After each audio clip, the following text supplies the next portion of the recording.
I'm Tomoko. I'm a designer in Brooklyn, New York. I'm currently a designer at Airbnb making products. That it's very much a design led company, meaning that CEO is a designer and he heavily emphasizes on user experience and visual design and brand expression. Experiment a lot with what does it mean to have a human focused experience. If it's not for the host and the stays, there wouldn't be an Airbnb.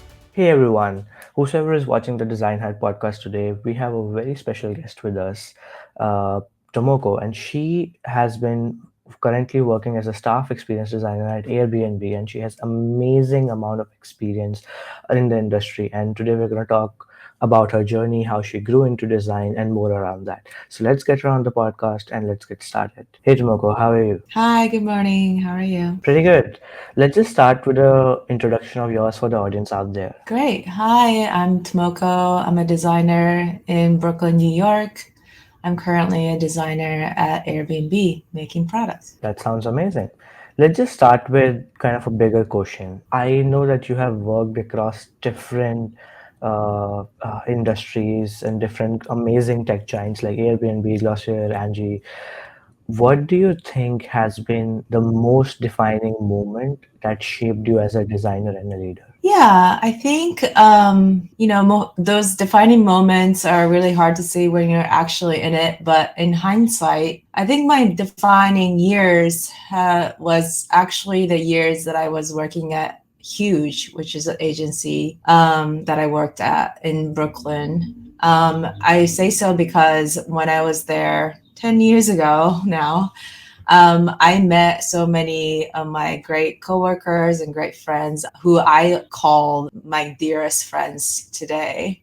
So at the time, I think it was a perfect timing. I was younger, no kids. And I think the agency was really blossoming and we were doing really great, challenging work at the same time. So, in that really sometimes chaotic, but really inspirational environment, I was able to meet and work with a lot of really, really talented people who then went off to do other excellent things with their careers. So, I say that's been really inspirational and those like defining moment because I made those connections back in the day, which I continue to keep, and they've been like a connectors of my current careers and beyond. So those are the best years, I think, of creating those connections. Very interesting. I do want to go like a really back towards your career to understand also what actually got you into design as well. Yeah, so I think design, when I started my career, it wasn't exactly the same as it is today. UI, UX was not very a term that was being used. I think it was more like a web design. So it was thought of as an afterthought. So I started my career, I'm more traditionally trained as like a design, like a visual design, graphic design. And I also like to work with my hands and do illustration and branding. So I come to design from that angle. I think how I became the product designer today is sort of like the ladders or the buildup of different paths that I've taken in different roles. So it's a combination of that and people who I met along the way, and also where I have been at that time in my career. So it's hard to say, or like one stroke, what does it mean or how I became who I am today. But I think it's with at the core of who I am or what I am as a designer is that an artist or a visual designer that I like to be. So, do you think like all these experiences kind of instilled some values in you as a designer? that you still follow and you still like really heavily believe in? Yeah, I think so. I think at the core of all of it, design is a user experience, not UX, but actual experience that people are getting from the other side. That is the combination of product design, brand expression, and brand experience all ladders up to user experience. So what does that mean? Like what is the feeling of people get like when they first open up the app? What is the haptic of this interaction that they get, or just like delightful animation that they see, or all the way down to like how efficient and easy the checkout flow is. So I think at every step of the way, you have to really think about what the user needs at that moment and making it contextual and relevant to the user, so that we're kind of in a funny way, we have to be seamless. We can't get in the way of user getting to what they need to get done. Yeah, I think that's kind of like the learning that I've been trying to focus on, is not necessarily about the one particular thing of a user experience, but holistically, what is it? How does a user interact with whatever product or brand that you're trying to create? And I think definitely interesting. I think what you said about looking at the experience more holistically is something I think really interesting, and definitely something which is very underrated as well. A lot of time people miss it, especially with the industry right now as it's fast going and fast paced. Coming to the next question, where you are now, like at Airbnb, and I think it's considered one of the gold standards of product UX kind of design and the brand consistency. Uh, what is it like to kind of design at Airbnb, and what do you think are some of the lessons that you uh, like you kind of are taking away from your experience there? Yeah, that's great to hear, because I feel like sometimes when we're in the weeds, it definitely doesn't feel like we know what we're doing. But um, I think at Airbnb, we have the luxury of having a lot of senior ICs who are just experts at what they do or what they have been doing. And now we are working together, Airbnb, and we're able to lean on each other's expertise and their backgrounds. So there's definitely a level of trust that is already established that I haven't experienced anywhere else. And I think what's unique to Airbnb is that, as many of you know, that it's very much a design-led company, meaning that CEO is a designer, and he heavily emphasizes on user experience and visual design and brand expression being the main seat at the table. See, like a lot of people talk about like having a seat at the table, but it's definitely probably the biggest seat at the table. So I think that's very unique for a tech company. I think what it allows us as a designers to do is to have a freedom to explore what does it mean to create a new interaction or new pattern that's not existing outside of our platform. I think we are already unique in a way that we kind of have an offering that no one else has in the world. But because of that luxury, we're able to experiment a lot with what does it mean to have a human focused experience? What does it mean to have like host be center of the experience? Things like that, where I think it's a little bit more of a experimental way of creating product rather than just looking at number and data, which is both definitely need to be balanced. But I think we have a luxury of being able to play around with that aspect a little bit. Another thing that I think is unique to Airbnb is that I think we don't forget the fact that if it's not for the host and the stays, there wouldn't be an Airbnb. If there's not like a house to rent out that people can stay in, the business wouldn't exist. So I think we remind ourselves that every day and make sure that, as I was saying earlier, the experience, overall for user experience, we're thinking about not only the guests, but what does it look like to have hosts be excited to be part of the platform as well. Oh, very interesting. I think what you just said at the end, kind of taking a look at both side of stuff, like client, like the users who are going to use it and clients who are kind of actually putting out their houses, and realizing that they are a very important piece as well. Without them, Mhm. nothing exists, and that was really interesting perspective towards what you just said. Uh, Another question I do have around Airbnb, like you're at a very you've had a lot of leadership roles. Uh, Mhm. Across organizations and even now at Airbnb. How do you, I don't know, but I just had a curious question. How do you kind of handle, maybe is there a pressure to kind of deliver? Uh, and how does that look like across different organization? And how do you kind of handle that? What do you mean by deliver? Like deliver products or deliver like show up for the team? Can you Maybe clarify like that? that's why I'm trying to understand. I'm assuming every company has their own uh, metrics when we talk to deliver. Some companies would want you wanna deliver the best looking products out there. Some companies would want to deliver the best experience for the employees out there.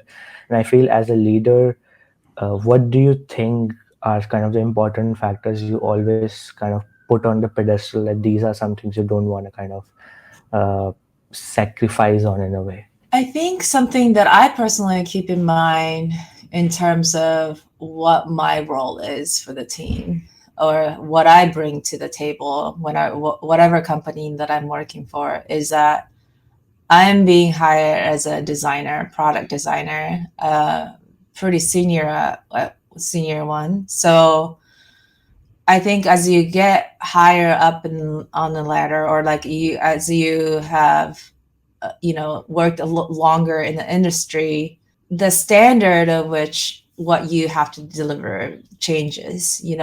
I think delivering a good looking, visually pleasing, like the aesthetics are given, and user experience is also expected, right? You look at the user journey and you consider the users and do research and work with research team and cross-functional teams. Those are sort of like the standard of what you're expected to do. So I think as you get a little bit more senior, the expectation of those baseline things, quality needs to change.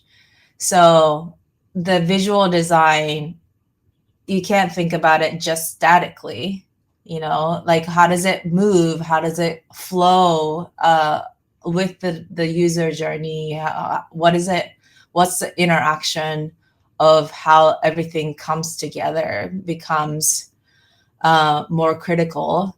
And I think, you know, you sort of, as you get more senior, you have to continue to fly higher and higher, meaning that you're able to see a little bit big, like a bigger picture. So you have to think about your track of work or your project that you're responsible for, but you have to be in communication with other teams that's potentially touching your part of the project. Unless you're creating a product by yourself for one person in the world, there's always going to be a little bit of collaboration, right? Like a lot of collaboration. That's actually going to be like a majority of your job is, okay, so here's this idea. How does this impact rest of the business? Rest like parallel pillars that your product is going to touch. So a lot of my day to day is talking to, my partners like engineers, product, and for my team, but also talking to the designers and engine product teams who are working in the flow right before what I'm working on or right after, so that there's a consistency that happens for the users, because for the user it doesn't matter. It has to be all part of the one flow. Another thing that I think, kind of going back to Airbnb, what we do really well is having a standard design system that creates a cohesive language.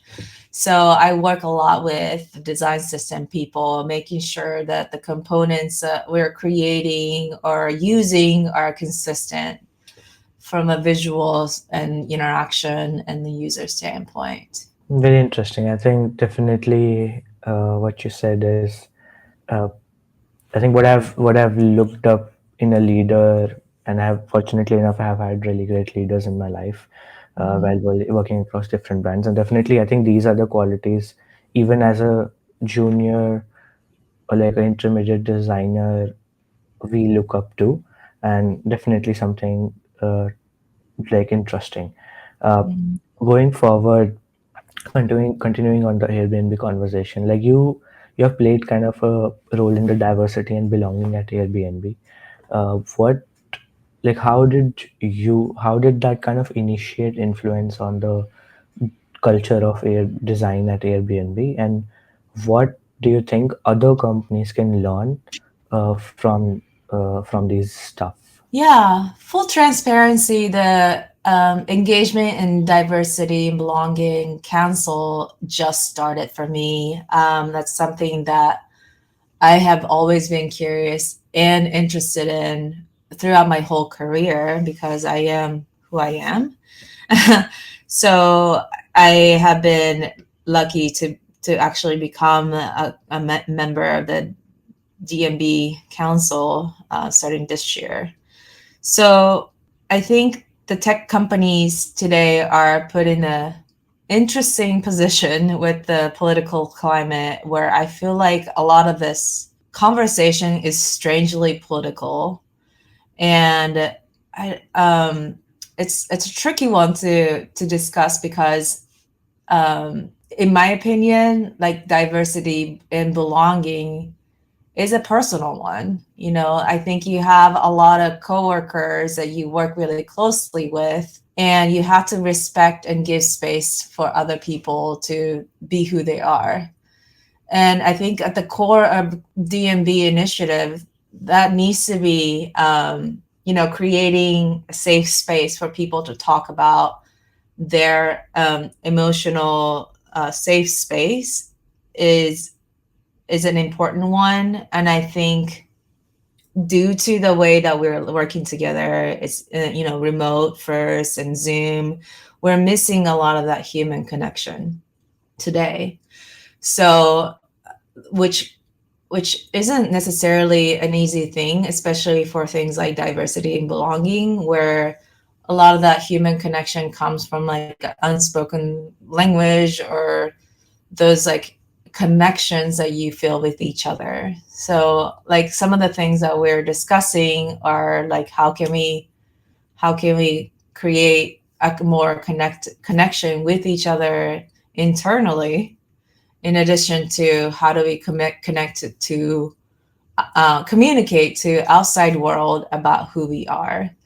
I think companies belong, like Airbnb is a private, like, it's a company and it has a mission, so it's not really out there to solve a world's issue. But at the end of the day, us humans work at Airbnb, and we invest a lot of ourselves to the success of the company.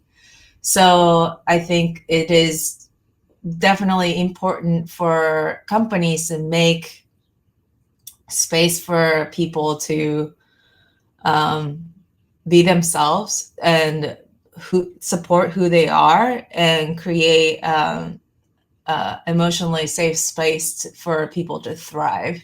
I think definitely something that gets to be that is something like kind of like kind of shadowed, and I think something that should be bringed up within the new companies, that what you said is true. uh, and I'm hoping kind of that comes out to be in the upcoming companies. What do Mhm. you think one or two strategies that designers in the companies can actually maybe do to promote this? Like inclusivity Yeah, or like inclusivity, diversity. diversity within the company, because nowadays companies are generally very fast paced, and again, as I said, these things kind Mhm. of are put on a back burner. So what do you think like designers can actionably do to make sure their voices are heard in these spaces? In within a company or just beyond in general? Both. Okay. I go back and forth with this one because one, maybe my younger self would be like, oh, I want to change the world, like I want to do everything. I want to be able to go teach a class and influence a younger generation.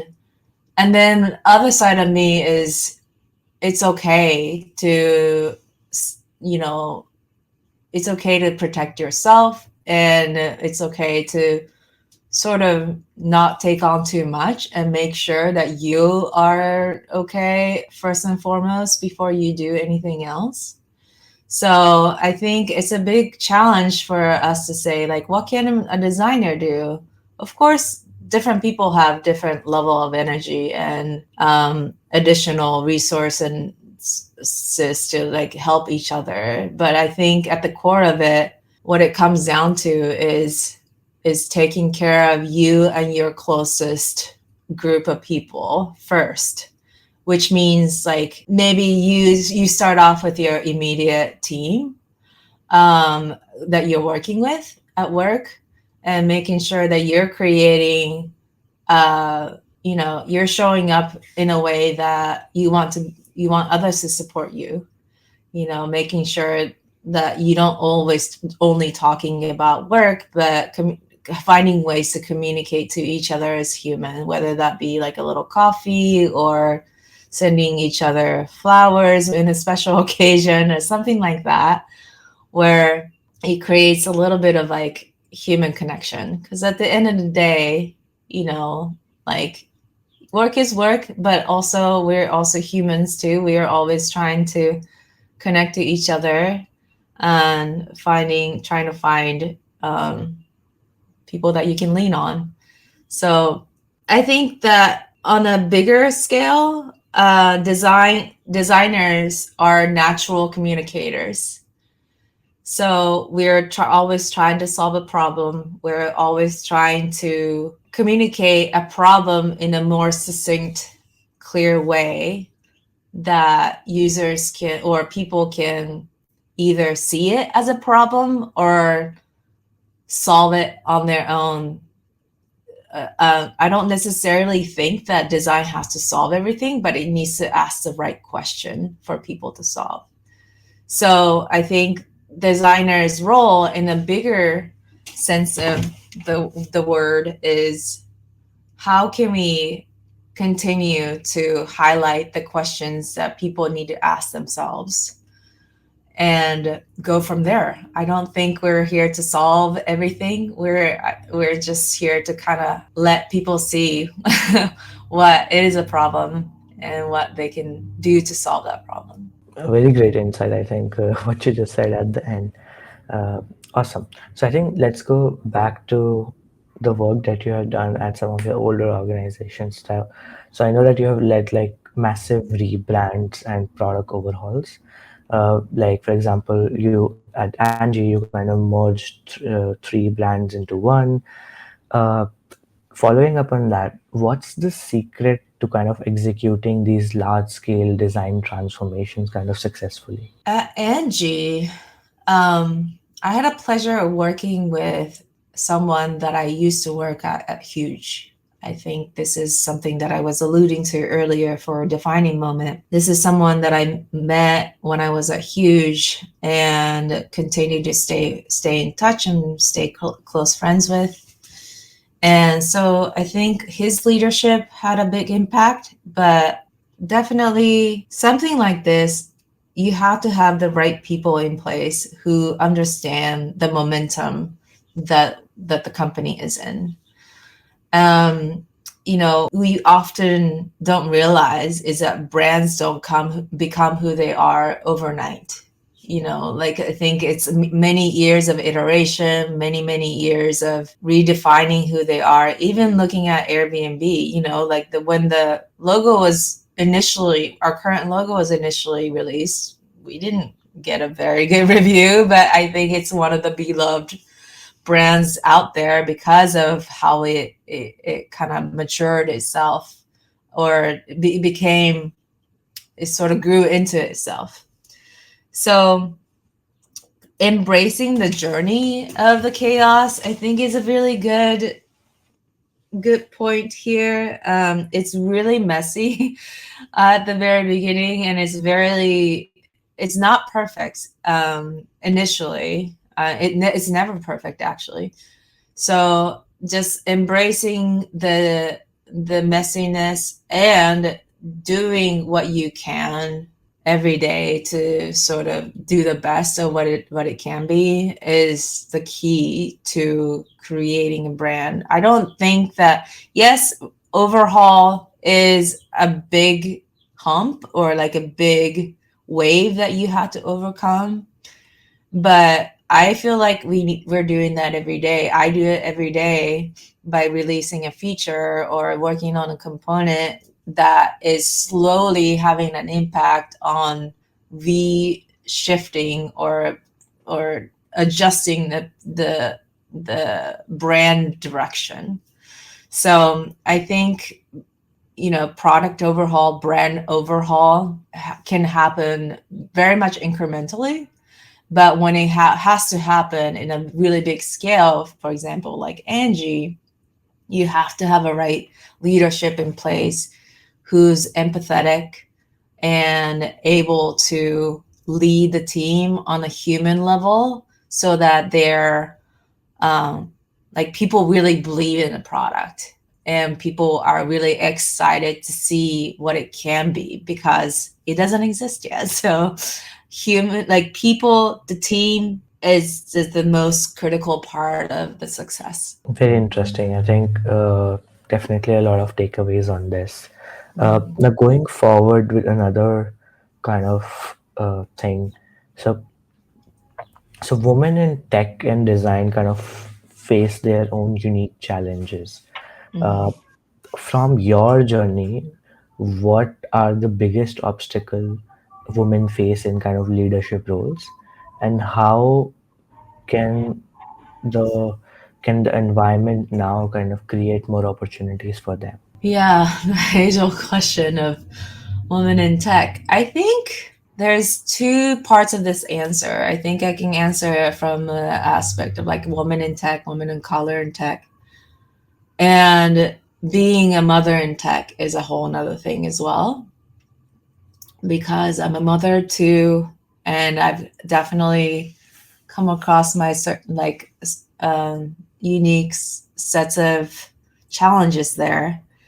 So, woman in tech, when I started my career, I was, hindsight, I was definitely often the token female designer on the team. Often the only female or only minority, only Asian, only non-American member of the team. So I'm not giving excuses, but I gotten sort of used to it. And I think there was definitely some learnings, but what I've noticed in the past couple of years is that it's less of a thing. It's compared to 10 years ago, I think there's a big shift in that there's more female, like, for example, someone like me who started off as like the only female on the team. We have been in an industry long enough that it's less it's definitely less common for a woman to be the only designer on the team, or minority person to be only person in the team, which is good to see. And I think I've been on the privileged side of the tech because I work for a really good big company who's doing well. but I'm sure there are people out there who's just starting off their career and maybe find themselves in the situation that I just expressed. I think in this situation, or what I've been really conscious about, is woman supporting women.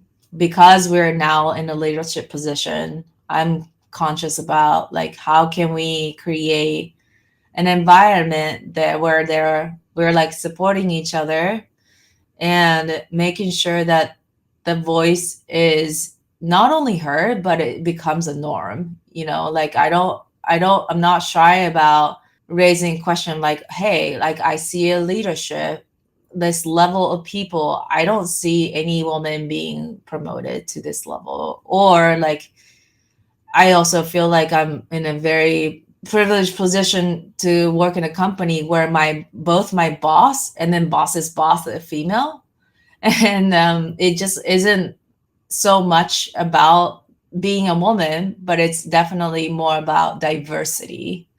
The narrative is becoming a little bit uh, more about like how to be more inclusive rather than just female or male, which can sound a little bit binary at times.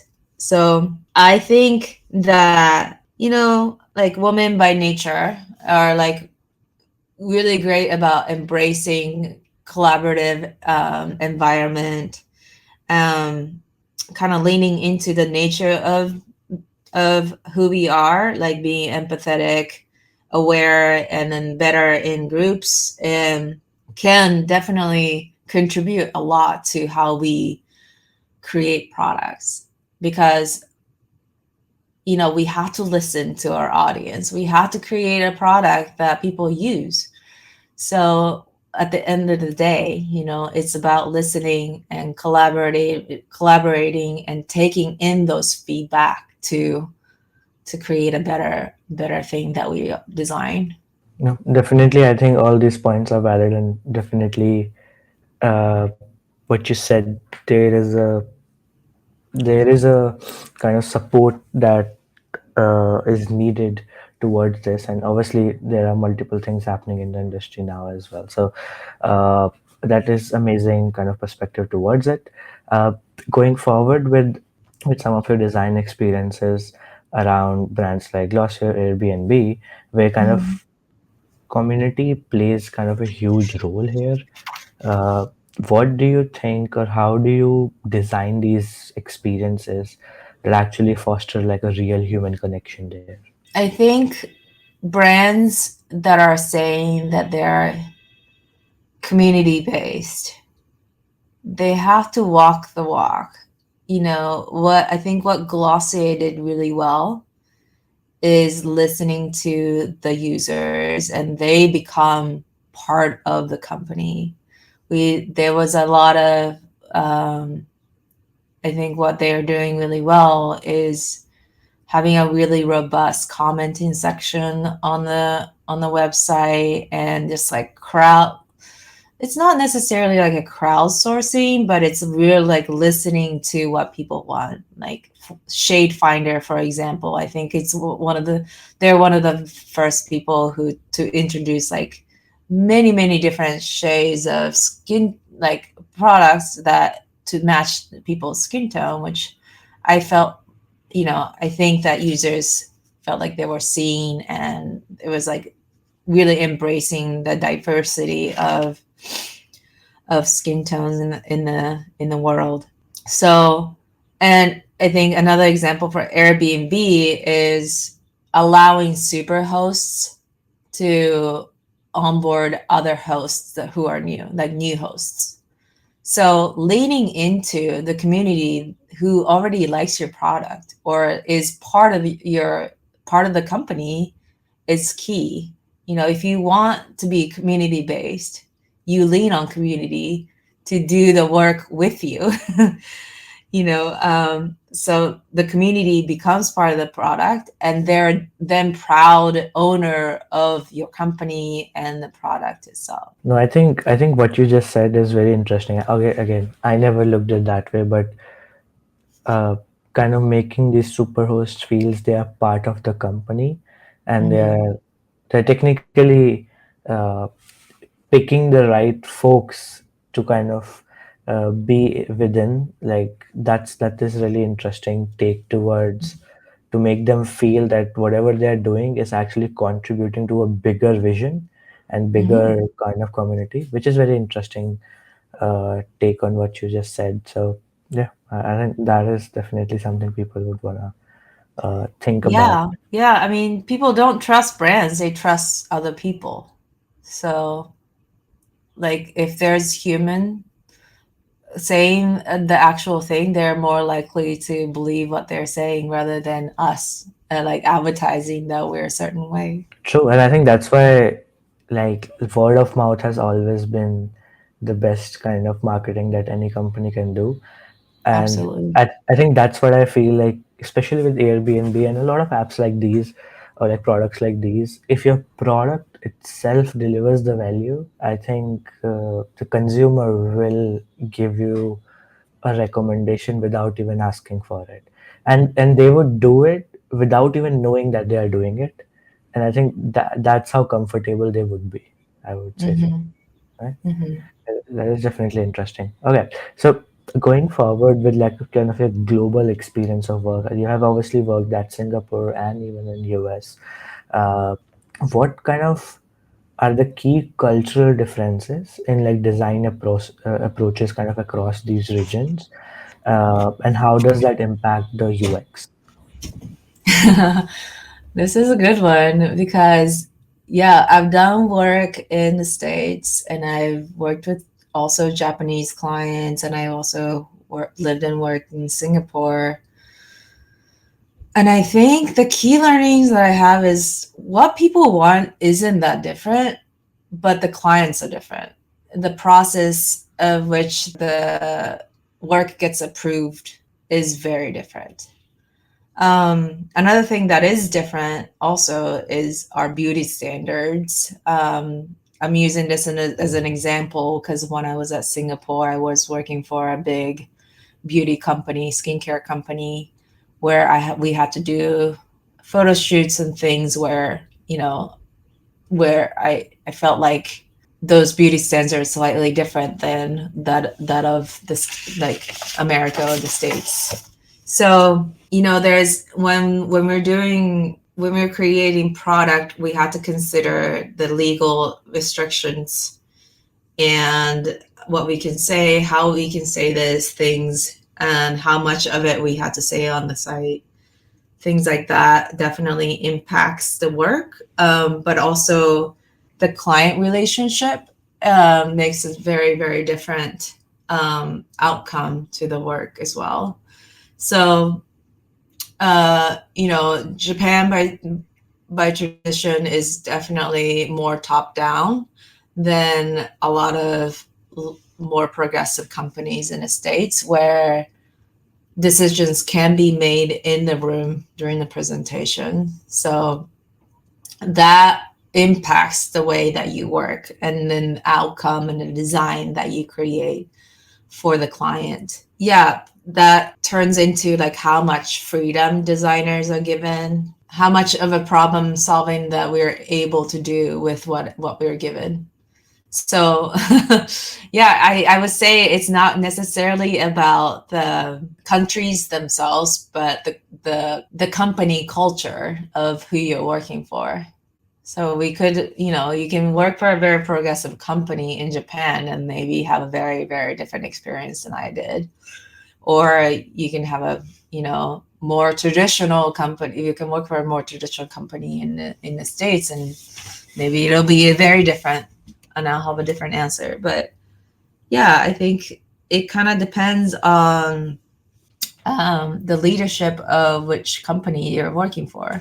I think definitely, I think that's true because at the end, I think even when I think of Airbnb, it's not like, even though it's not like fixed to North America only. Like it's Mhm. like global. So even though the company is based out of US, does not mean that you're not designing for people across.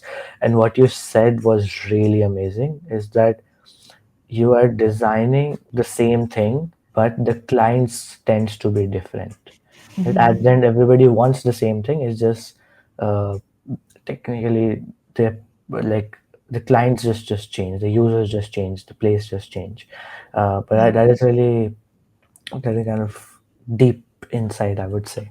But Yeah, I mean, you have to definitely be aware and respectful for the culture of what you're trying to do. Like we're, executing some things in Japan, and we're familiar. We need to like familiarize ourselves of their behavioral patterns and what they want to do. So that's like more of like adopting the product to make sense of that particular market. But I think the core of what the people want is not that much different worldwide. no, definitely, I think I totally agree. Awesome.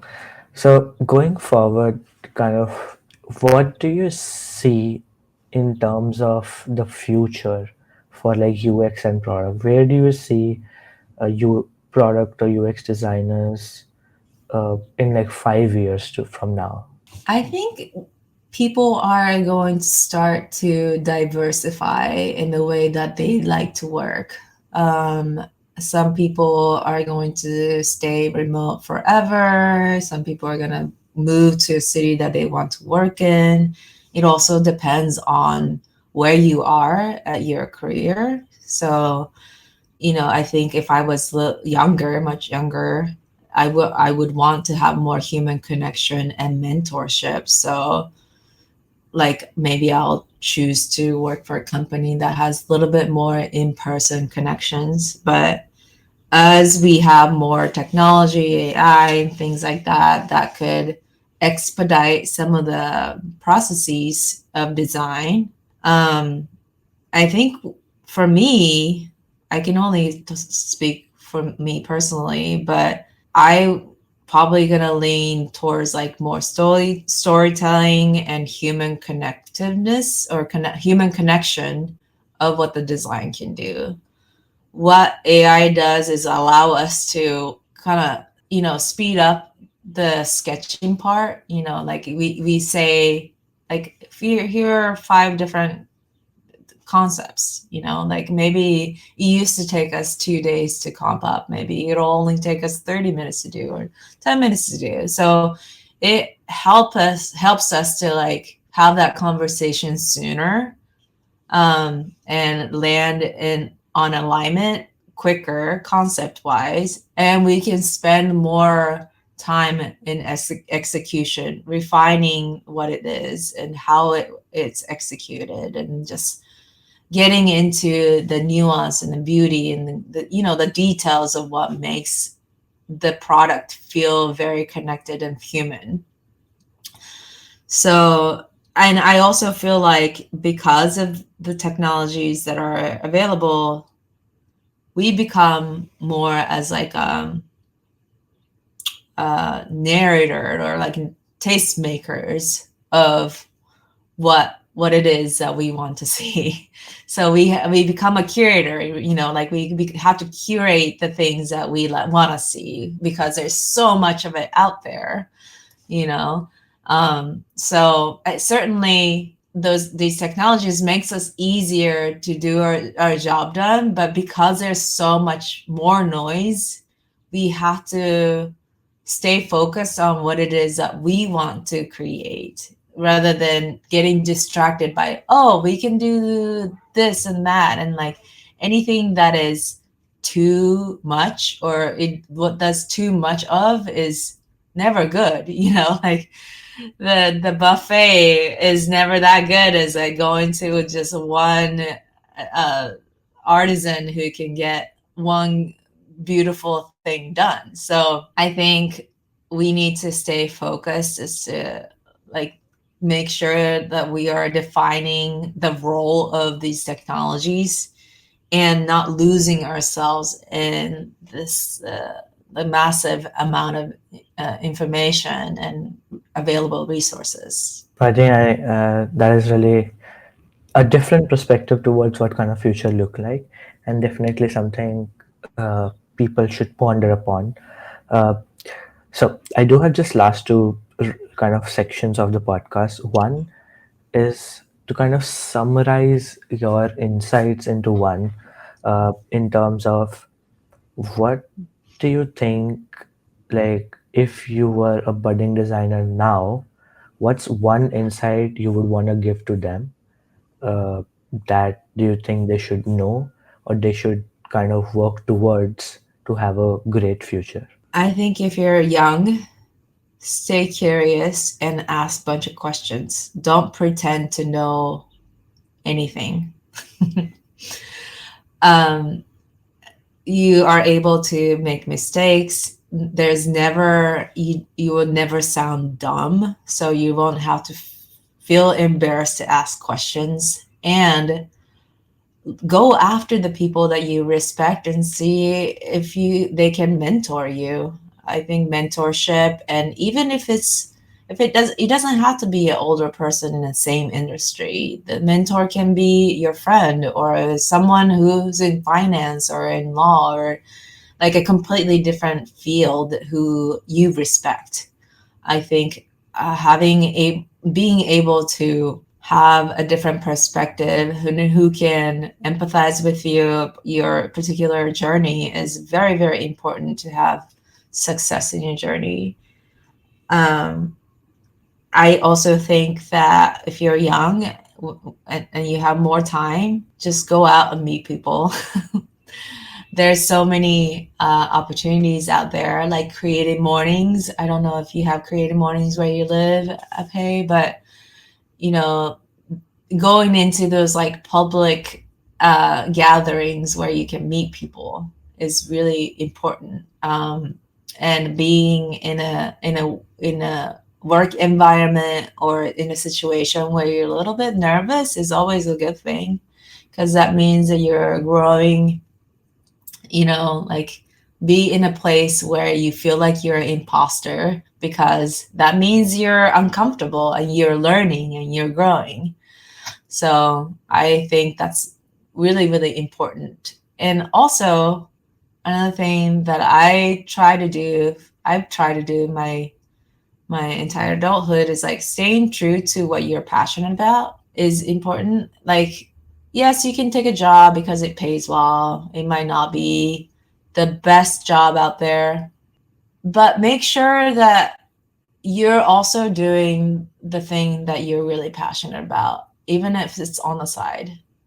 I've gotten jobs from just showing my hobby hop portfolio, or like I always try to show the things that I enjoy doing in addition to the work that I've done, so that they're seeing you as your whole self rather than your job, and then that maybe that part of your hobby becomes your job someday. Or yeah, I know people who are DJs on the side, and they also DJ our meetings, or like I also like to do illustrations and calligraphy, and I've done that work for a client because my coworkers know that I'm good with working with my hands. So don't be shy to expose what you're good at or what you're passionate about, because I think people are always there to support that part of your journey as well.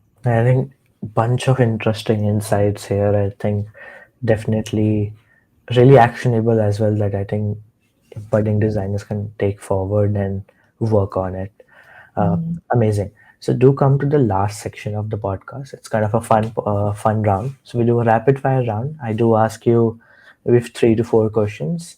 You can answer them as soon as fast as possible. And if you want to give an explanation, all up to you. Okay. Okay. Okay. Awesome. So the first one: what's the best design product that inspires you? It can be physical as well. Doesn't has to be digital. Okay. I really like looking at, image collection sites like Cosmos or Save or other things that are more visual. When I look at when I find a nugget of some things that inspires me, I'm a very visual person. So even if it's like a really beautiful color. I always like to look at those because it's calming and it's inspirational. And other things that I like to look at are like I've been really into crafting and knitting and like creating little objects. So working with my hands is always an inspiration. It kind of gets me out of my head and out of my computer screen. So it brings me joy to be able to do that. So yeah, those are two things. Interesting. Okay, so the next one. What's the most underrated skill for a UX designer? I don't know if this is underrated, but being able to talk about your work. Hmm. I think this is something that we're all working on, even the most senior person. But, I think very often I see when junior designers, and I probably do this too still, like looking at the comp or the design screen and explaining what they're looking at instead of focusing on the context and a story of why this looks like what it is. So, as a visual designer or product designer, we tend to lean a lot on what people see, but it's also, if you're talking about your work to non-designers, you really have to focus on the storytelling, the narration, or why it looks the way it is. Interesting. Okay, another question. So, what's the biggest myth about UX design? That it's just one thing.